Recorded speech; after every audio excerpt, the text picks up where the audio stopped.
تم عامين بالتمام والكمال مع النادي الأهلي، وقع العقد بتاعه يوم 9 سبتمبر 2022، أخذ أول بطولة 28 أكتوبر. النهاردة هنتكلم عن مارسيل كولر، وأنا حسن الزواوي في بودكاست مستطيل.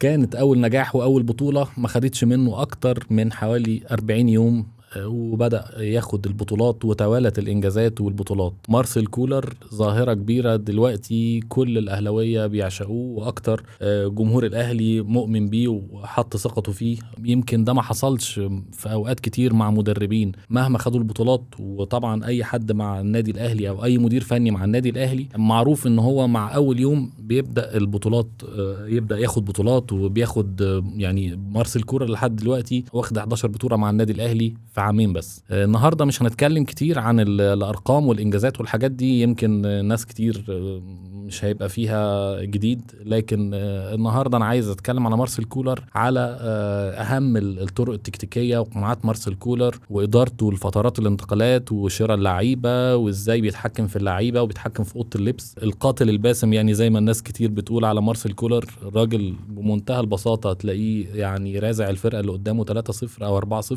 طالع بعد الماتش بيضحك وشعره بيطير وقاعد عمال يهزر مع المصورين وعمال يروحوا يمين وشمال، تحسه يعني الراجل مش معانا خالص، وخلص الماتش في أول نص ساعة تقريبا وعامل كل اللي هو عايزه، ويعني نادي أصحاب الثلاثة والأربعة كتير جدا. عايز أتكلم على مارسيل كولر، يعني راجل كانت لعنة السنة التانية، أو يعني معظم مشجعين النادي الأهلي كانوا عارفين المدير الفني للنادي الأهلي أول سنة بيحقق نجاحات كبيرة جدا، بيبقى سخن جدا وبيحصل إنجازات.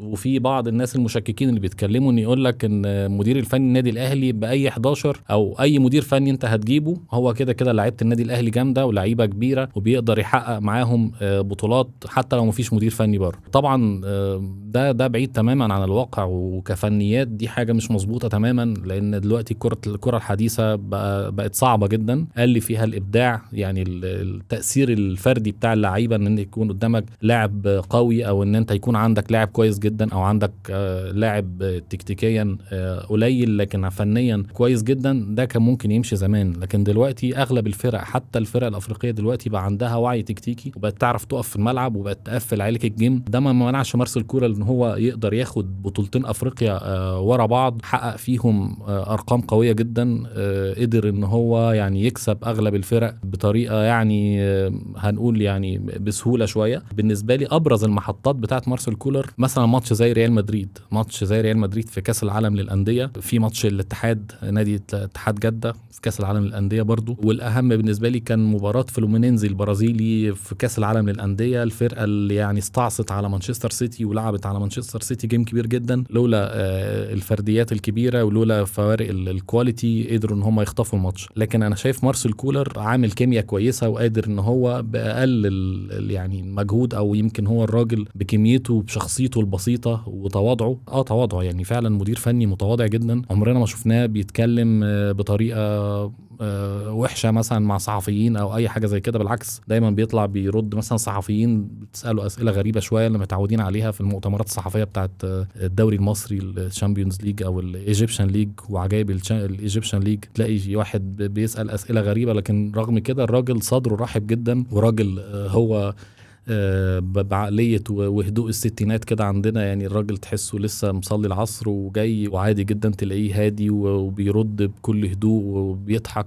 يعني حد بيكلمه في اتجاه يوديه في اتجاه تاني خالص، إلا في أوقات ممكن استثنائية، يعني ممكن يكون كان متعصب بعض الاختبارات اللي عدى بيها، كان في مشاكل حصلت في بعض المباريات، هو ممكن ما قدرش يدير مباريات بشكل كويس. دي يمكن نادرة ويمكن قليلة قوي حتى جماهير النادي الأهلي وأكتر المشجعين يفتكروا ان هو اخفاقات كانت قليلة وحاجات لا تذكر. اوقات قليلة جدا ان ثقة الجماهير اتهزت في مارسيل كولر، اللي هو فعلا حاز على ثقة الجماهير وعلى ثقة الإدارة بشكل كبير، وده اللي خلاه يقدر يستمر في حصد الألقاب، وعدى أكتر من مطب لو نرجع تاني للي انا بتكلم فيه على المطبات الفنيه او اللي يعني الماتشات الكبيره، الاختبارات الكبيره اللي عدى بيها مارسيل كولر، ماتش زي ريال مدريد يعني انا ما صدقش ان انت كفريق بتلاعب ريال مدريد وبتلعب بضغط عالي وبتلعب ببيلد اب من تحت وبتحافظ على نفس اسلوبك، اللي هو انا شايفه بالمناسبه من احد نقاط القوه لمارسيل كولر، ان هو يعني بيعتمد على حاجتين. لو حد اتفرج على الحلقه بتاعه الكره الشامله يرجع ويشوف، بيعتمد على المرونه التكتيكيه،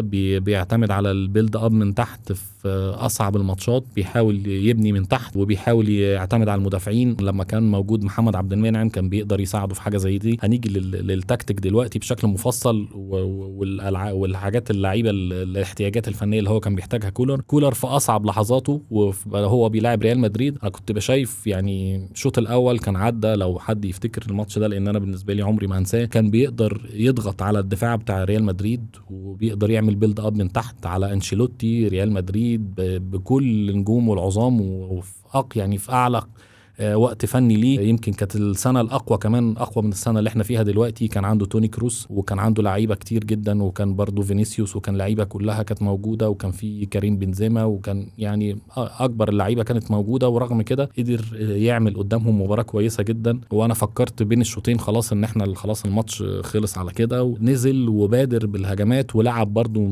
احدى النقط القويه بتاعته التحولات الهجوميه. طبعا انت لما تفتح لمارسيل كولر تفتح له المساحات وقدر ان هو يبني وقدر يتحول عليك بسرعه، هيعمل لك مشاكل كبيره جدا. مباريات المهمه جدا برضو زي نادي اتحاد جده، لما حصل ان كان في استخفاف شويه بالنادي الاهلي وكان في ضغوط ان هو الاهلي هيشيل 3 وهيشيل 4، يمكن اعتقد ان هو ممكن يكون اسهل وقت لمارسيل كولر ان هو يقدر يحفز اللعيبه بتاعته، لان هي مش هتبقى محتاجه تتحفز بعد ما انت قدرت يعني تستفز او يعني تصحي المارد يعني اللي هو النادي الاهلي. وطبعا مباراة العين محدش ينسى طبعا استاد القاهرة وهو مليان حوالي 70,000 متفرج يعني على الاقل، والقوة اللي كان بيقدم بيها فريق الاهلي. نفس اللي حصل في مباراة اتحاد جدة في السعودية ملعب الجوهرة او استاد الجوهرة، هو نفس اللي حصل في استاد القاهرة. رغم ان طبعا ملعب الجوهرة كان مليان، يمكن اتحاد جدة كان جماهير كلها كانت موجودة، لكن حتى الحضور الطاغي كان أكتر للنادي الأهلي وجماهير النادي الأهلي. لكن في استاد القاهرة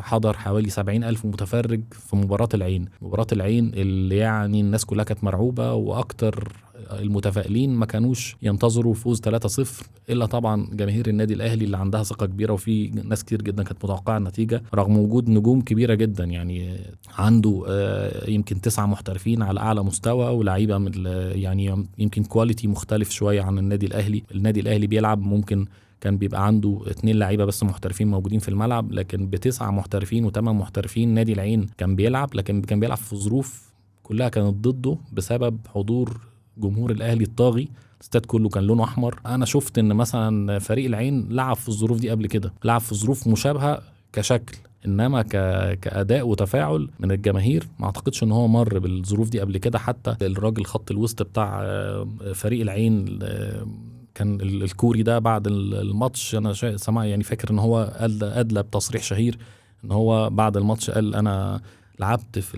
لعبت في ظروف يعني، بس انا عمري ما شفت جمهور بيشجع بالطريقه وبالاسلوب ده، عمري ما شفت سبورتر بيشجعوا بالطريقه دي قبل كده، ما حضرتش يعني. كان بيقول الكلمه بصعوبه وبعد الخساره والم الخساره، لكن قدر ان هو يدي الكريدت للنادي الاهلي. نرجع بقى للجزء الفني ونرجع لارض الملعب والمستطيل، المستطيل الاخضر بتاعنا. كولر في الماتش ده لقن كريسبو يعني علقه ولقنه درس كروي قوي جدا. في ناس ممكن مش هنقول يعني من الفرق المنافسة للنادي الأهلي أو من الفنيين أو المحللين شافوا إن فريق العين ده مش فريق العين اللي كسب شامبيونز ليج واللي خد الهلال رايح جاي، كسبه رايح جاي. قدر إن هو يتفوق على الهلال ده من أكبر قوى آسيا حاليا. السكواد بتاعه يقارب فرق أوروبا، عنده لعيبة كبيرة جدا، ما قدرش يقف قدام نادي العين. اللي عمله كولر في العين يلعب شوط كامل بدون تسديدة واحدة على المرمى.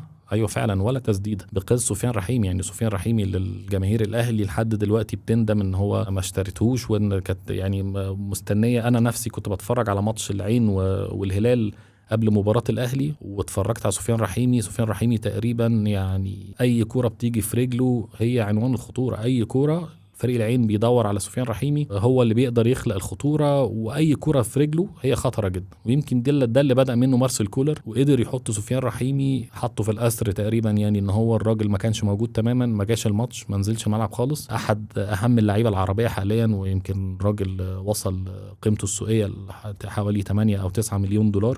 تكتيكيا كولر خلى الفرقة دي ترجع ورا كتير.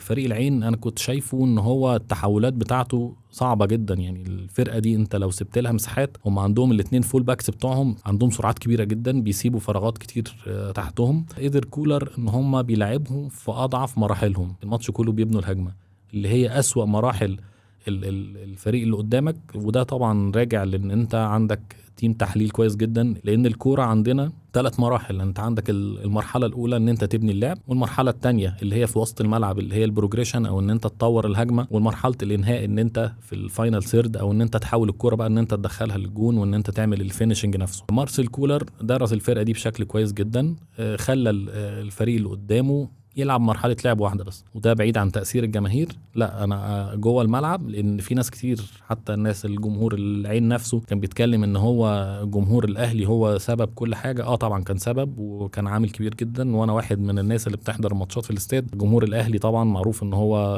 رقم 1 مش رقم 12 في السكواد بتاع الفرقه. لكن كولر الطريقه اللي بيلعب بيها او ازاي كولر قدر ان هو يعمل في العين بالشكل ده، ان هو قدر يضغط عليه وخلاه مش قادر يطلع الكوره من تحت بشكل كويس. وافضل فترات كولر ان هو بيضغط قدام. لو تاخد بالك او ان احنا لو ترجع لاي ماتشات كولر ما كانش متفوق فيها فنيا، هتلاقيه هو ما كانش قادر يضغط كويس. يعني الضغط العالي دي عنصر من العناصر المهمه او اداه من الادوات اللي كولر بيقدر يستخدمها عشان يتفوق بيها او يجهز على المنافس بتاعه. لو ترجع لاي ماتش هتلاقي الماتشات اللي الاهلي كان متاخر فيها، ممكن ماتش الاهلي والزمالك في السوبر الافريقي مثلا، كولر نفسه كان طلع قال احنا كنا بنطبق مراحل ضغط. وكان برضو ماتش سيراميكا كليوباترا طلع اتكلم، ناس كتير بتتكلم انت ايه اللي حصل في الملعب او كده، قال لهم انا ما كنتش قادر اضغط كويس وما كنتش قادر ابني اللعب من ورا كويس. النقطتين دول انا شايف ان هم من اقوى الاسلحه بتاعت كولر لما بيفقد السلاحين دول بيبقى فرقته عاديه جدا. على مدار السنتين اللي عدوا دول كولر استخدم تكتيكات كتير جدا. يعني رغم ان هو السكواد بتاعه كان متغير، الاعلام كان ساعات بيطلع يتكلم يقول لك ان كولر مش محتاج يشتري لعيبه، الاداره نفسها اوقات طلعت قالت مش محتاج يدعم. لكن دي راجعه لفلسفه كولر نفسه، ان هو عنده مجموعه معينة محافظ عليها وعنده تكتيك معين وعنده طريقة معينة. فالمجموعة اللي بتتمرن تحت ايده او تحت عينيه لازم تقعد فترة معينة ولازم يحفظوا فكره. كولر لو هتيجي تقارنه، انا لما اجي شخصيا اقارنه بموسيماني مثلا، موسيماني دايما كان بيحاول يباغت الفرقة اللي قدامه او بيحاول يشتغل على التكتيك، ان هو بيحلل الفرقه اللي قدامه. وده يرجعنا لنوعين برضو من المدربين. في نوع من المدربين بيعتمد على التحليل، ان هو ممكن يعتمد على فرقته ان هو يكون كويس، والجزء التحليلي ده ممكن لا يتعدى 20-30%. يقول لك انا افضل زي ما انا بلعب 4-3-3 ما غيرش 4-3-3، اكون كويس واكون قوي، واخد الجزء بس ان مثلا عندي الفرقه اللي قدامي عندها نقطه معينه بتلعب عليها، انا احاول ان انا استكشف الاخطاء معينه واشتغل عليها. ده انا شايف ان ده اقرب لي مارسيل كولر المدرسه دي. المدرسه الثانيه واحد زي موسيماني كان بيغير التكتيك تماما. يعني موسيماني ممكن يلعب بماتش 4-3-3، ماتش الثاني يجي يلعب ب3-4-3، ممكن يلعب بماتش 4-2-3-1، الشوط الثاني يجي يلعب ب4-1-4-1. يعني بيضرب مفك في التكتيك كله في الفورميشن وفي كل الثوابت، زي ما لعب اللاعب الوداد ولعب فرق كتير جدا اجهز عليها في وقت قليل. نرجع لكولر عنده الادوات بتاعته وعنده الثوابت بتاعته، صعب قوي يغير فيها. من اول ما كولر جه لحد يعني وقتنا هذا هو كولر بيلعب ب4-3-3، قليل قوي المشتقات بتاعتها.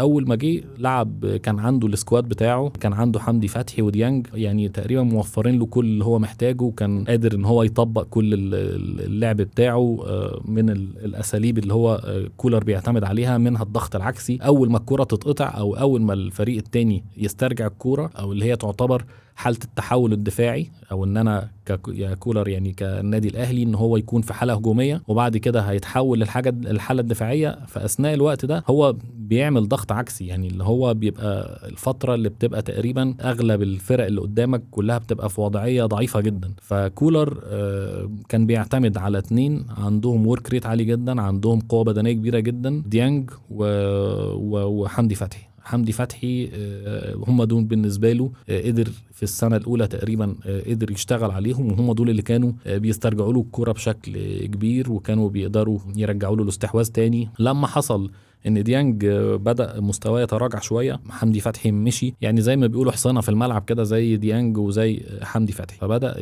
يوفق نفسه. خد وقت طويل شوية بعد ما جاله طبعا إمام عاشور فرق معاه كتير جدا، لكن هو حاول أكتر من مرة إن هو يلعب بلاعب رقم 6 ولاعبين رقم 8، ما نفعش معاه. خط الظهر بتاعه كان بيتكشف كتير جدا لحد ما وصل للثنائية بتاعت مروان وأكرم أو مروان وكوكا، خليته إن هو بدأ ما بيلعب ب4-1-2-3 بدأ يلعب ب4-2-1-3. نرجع بقى لقناعات كولر، يعني احنا لو احنا نشوف طريقة اللعب كده اللي دايما بيلعب بيها كولر، يعني دايما هو بيعتمد على البيلد اب والحتت المشاكل اللي كان ساعات بيقابلها ان هو بيقدر يبني الكرة من تحت، اللي حاليا قعد فترة برضو بيعاني شوية ان هو بعد ما عبد المنعم مش موجود. مارسيل كولر دايما كان بيعتمد ان هو الرباعي بتاع الظهر بيبقى فيه 2 جنب حارس المرمى، دي برضو وضعية من وضعيات البنى اللعب، واحيانا كان بيبقى فيه ضغط من الفريق الاخر يعني او الفرقة المنافسة ان هو كان ممكن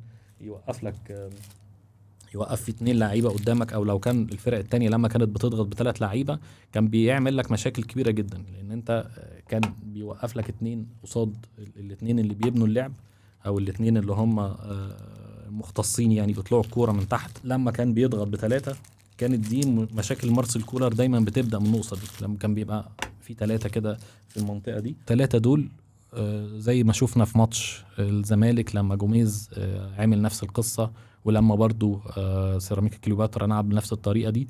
الحتة دي خلاص يعني احيانا الاثنين دول بيفضلوا معلقين لقدام، ودي بتبقى اسوأ مباريات مارسيل كولر دايما، ان هو لما بتلاقي الملعب مقسوم بتلاقي فيه نص دفاع ونص هجوم، فدي بتبقى طريقة سيئة جدا. الى ان اوقات معينة كان مارسيل كولر بيلعب بالطريقة دي، فبتبقى دايما زوايا التمرير مفتوحة. احيانا برضو وجود مصطفى شوبير، احيانا ساعات بيبقى مصطفى شوبير بالمناسبة يعني هو عنده لاعب بيلعب برجله كويس جدا، ويمكن احسن من الشناوي في وجهة نظري ان هو يقدر يلعب برجله، بس احيانا لما بيلعب زي ماتش الزمالك او زي ماتش سيراميكا مثلا، الماتشات المؤثرة اللي كانت برضو عملت هزة كبيرة في السوبر المصري، الشناوي عنده قدرة ان هو يقدر يطلع الكورة في اماكن يقدر يتخلص بيها، لكن احيانا الديناميكيه دي او التركيبه دي ساعات كان بيحصل فيها مشاكل. فكان دايما مارسيل كولر بيقف عند النقطه بتاعه البنى اللعب، ومجرد ان انت معرفتش تبني اللعب، ومجرد ان الاهلي استغنى عن يعني اهم حاجه في الليجاسي بتاعه الاهلي وفي ثقافه الاهلي ان انت دايما يبقى معاك الكوره وان انت بتبقى في اضعف حالاتك يعني.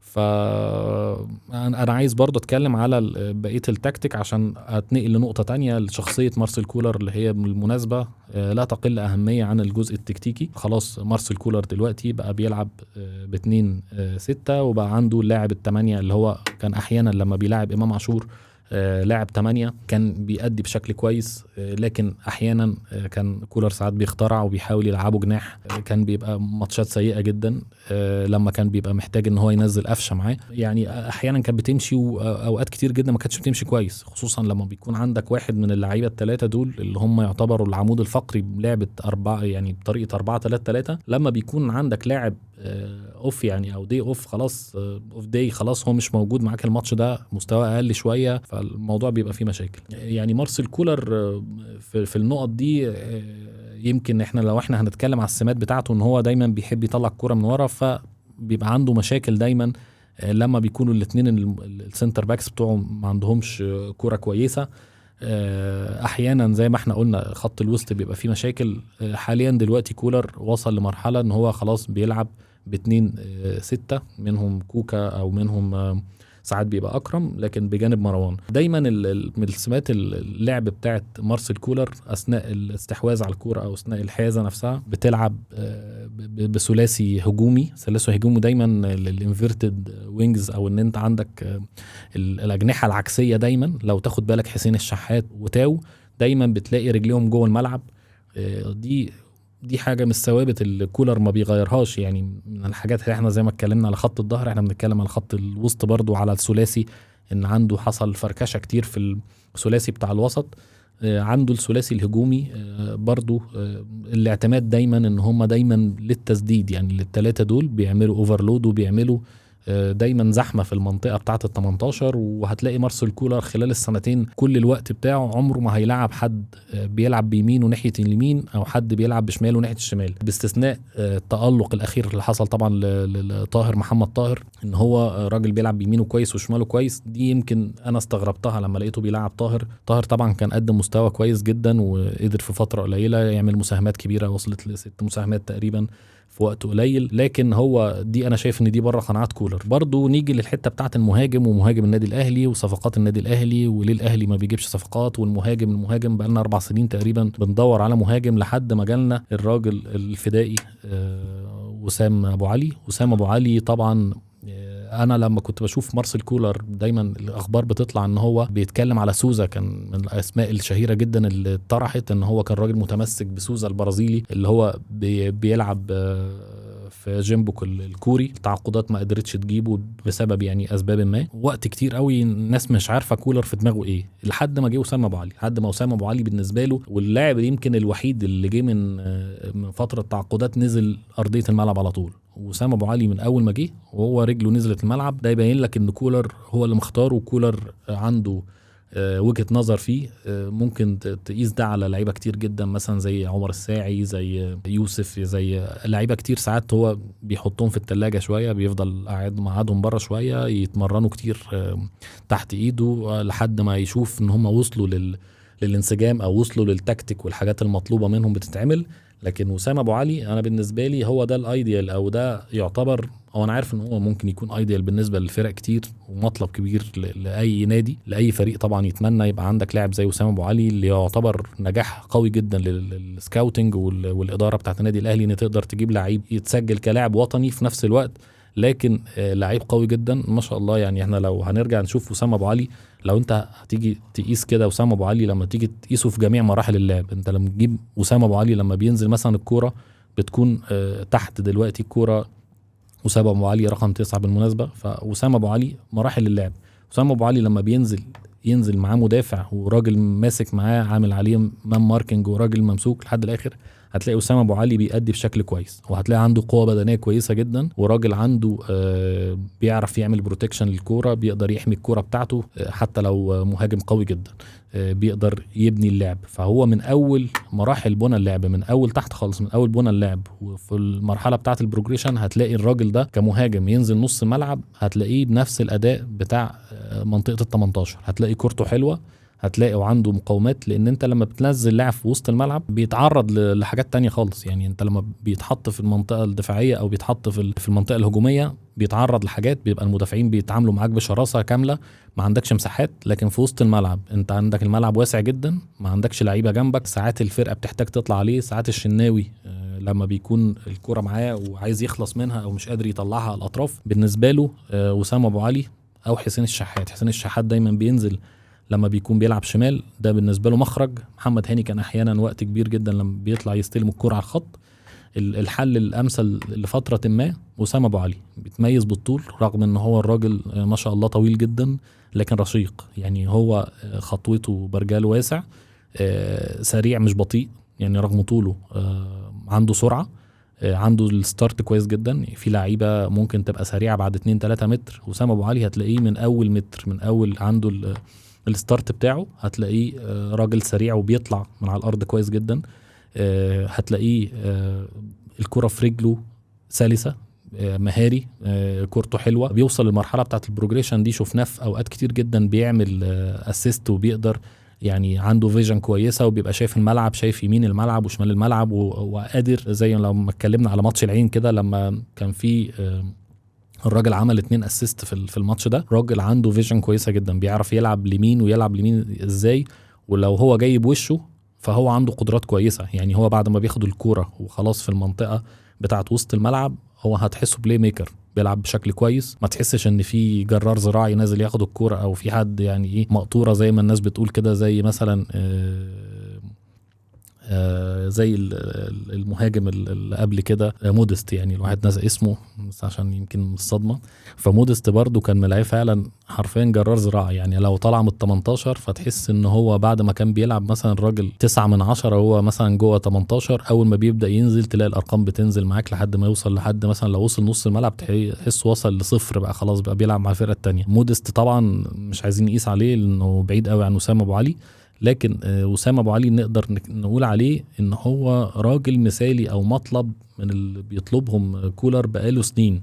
ان هو راجل بيقدر يعمل بيلد اب من تحت، واحيانا بيبقى دوره لو هو مش قادر يهدف بالعكس هو بيبقى كمان سلاح قوي جدا، ان هو ممكن يفرغ مساحات. لو مهاجم ذكي يقدر يلف بلعيبه يخلق مساحات جوه ال 18 للفريق التاني. لو انت عندك اتنين السنتر باكس مثلا، في واحد نازل مع وسام ابو علي، هتلاقي دايما بتحصل السويتشات، وتلاقي الراجل بيفرغ مساحات كويسه جدا للعيبه اللي هي بتكون زي وسام ابو علي، زي حسين الشحات او زي تاو. فدي يمكن اكتر السمات التكتيكيه ما اتكلمناش عليها بشكل مركز. لكن كولر ان هو كلاسيكي جدا، يعني كلاسيكي في كل حاجه. بيغير في الدقيقه 70 مش في الدقيقه 69، يعني الدقيقه 70 مش 71 مش 72، دايما عنده التغييرات في الدقيقة 70 وخلاص. الفرق كلها حفظت والقاعدين بيتفرجوا على التلفزيون برضو حفظوا والحكم حفظ والناس كلها حفظت خلاص. لكن ممكن يغير في أفراد، ممكن يغير تغييرة جوه الملعب وبتكون في أقل الحدود، لكن في نفس الوقت هو قادر يتفوق ويخلي اللعيبة دايما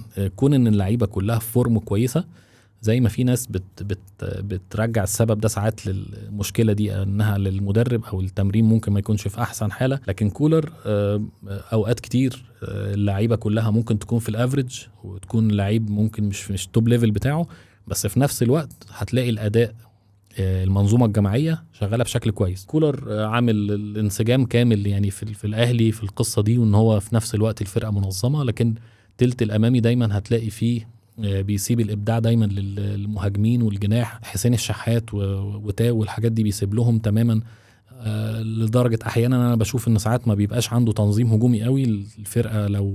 لو الكرياتيفيتي قليله شويه بتاعت حسين الشحات او بتاعت تاو او بتاعت ايا كان وسام ابو علي، لو ما عندهمش، لو مش فايقين قوي بلغه الكوره، كنت هتلاقي دايما الهجوم بتاع الاهلي عنده مشاكل. يعني النقطه الثانيه اللي عايز اركز عليها واللي هي تكون نهايتنا ان شاء الله، ان هي النقطة بتاعت شخصية كولر. هو المدير الفني معروف دايما بشخصيته، يعني هو دايما بيتكلم عن المدير الفني. في مدربين أقوياء جدا تكتيكيا، شاطرين جدا، بيقدروا يعملوا تدريبة هايلة جدا، كل حاجة كويسة جدا، شخصية ضعيفة. لكن شخصية كولر أنا شايفها شخصية وسط ما بين كل حاجة. الشخصية المصرية يعني ايه الجميلة، اللي هو تحسه فعلا وسطي وتحسه فعلا تكيف مع المصريين، لانه هو الراجل ولا بيزعل قوي ولا بيفرح قوي. فالراجل قادر يستخدم المنظومة والورق بتاعه بشكل كويس، وفي نفس الوقت مش بيصطدم مع الإدارة، وماشي على رتم. الراجل ماشي بثبات وبالانس بشكل كويس جدا،